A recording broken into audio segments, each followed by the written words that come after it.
Hi everyone, I'm Paul Corielli of Corielli's Health and Fitness Podcast, and I wanted to talk to you today about a very simple but foundational exercise, the squat.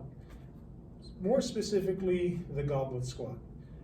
The goblet squat, if you have done any squatting before, is a great exercise that can be used as a mobility tool along with a strength and a conditioning tool as well, especially if done with a kettlebell.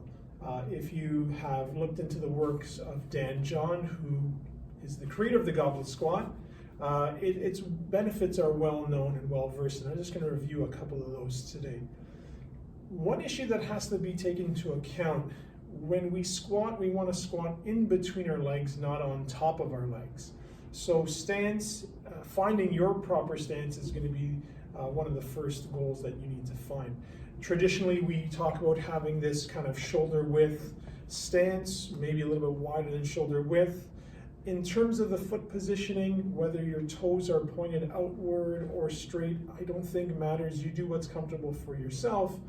But I think one aspect, especially which is overlooked, especially with younger lifters and athletes, is what's happening down by your ankle. You have to have some degree of ankle mobility in order to allow your knees to track over your toes to allow a little bit of flexion within the shins as we go downward. If there's any type of ankle stiffness that occurs, that has to be addressed before trying to attempt a squat. Reason being is if I can't push my knees or if I can't track my knees over my toes as I'm descending downward within the squat, then what's going to happen, I'll turn to this side as well, is I'll be stopped at this depth, and then mentally we'll think, okay, well, I have to get lower. Then we start to have extra flexion that occurs in the back. So ankle mobility drills should be done in order to correct that stiffness. Very simple one is if we do a half high kneeling position, if I tuck this foot in and I just want to push my knee forward, keeping my back heel on the ground, tracking over the knee and release. This can be done elevated. I can do this banded off of a post.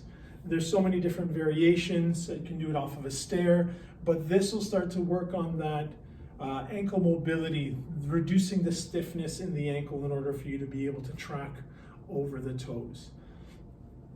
Should the knees pass over the toes? There may be a little bit of that, especially if you are mobile in the hips and the knees and the ankle. But when squatting, remember, we want to get squatting in between our legs, not on top of our legs. So if we were going to perform a goblet squat, we would hold the bell in side horn position, chest level. The reason for holding the bell in the front is going to be to correct what happens with our back. The methodology and the messaging has been keep your back straight during a squat, but there has to be a little bit of flexion within, hip hinging, that allows my back still straight, but now I'm in a more beneficial position to squat in between my legs. The bell in front is also going to keep my chest up. I am not going to cave underneath. So if I go ahead and perform a goblet squat, I want my knees to track on the inside of my toes, get depth, push through the floor, and back up. Push through the floor and back up. My chest is up, my back is straight. As I descend, I allow for a little bit of a hip hinge, spread my knees out as I descend so that I make room for my butt in between my legs. Now, the benefit of using the kettlebell is we can now do some more corrective mobility activities with it, which there's a lot of benefit of doing. If we take the bell and we perform a prying goblet squat or a bicep curl at the bottom end, this will ensure that core column stiffness and rigidity to enable the chest to stay up through that movement. Squat is foundational. It's part of the big group of lifts: push, pull, squat, hinge, loaded carry. When teaching it to younger individuals, I would teach the goblet squat first.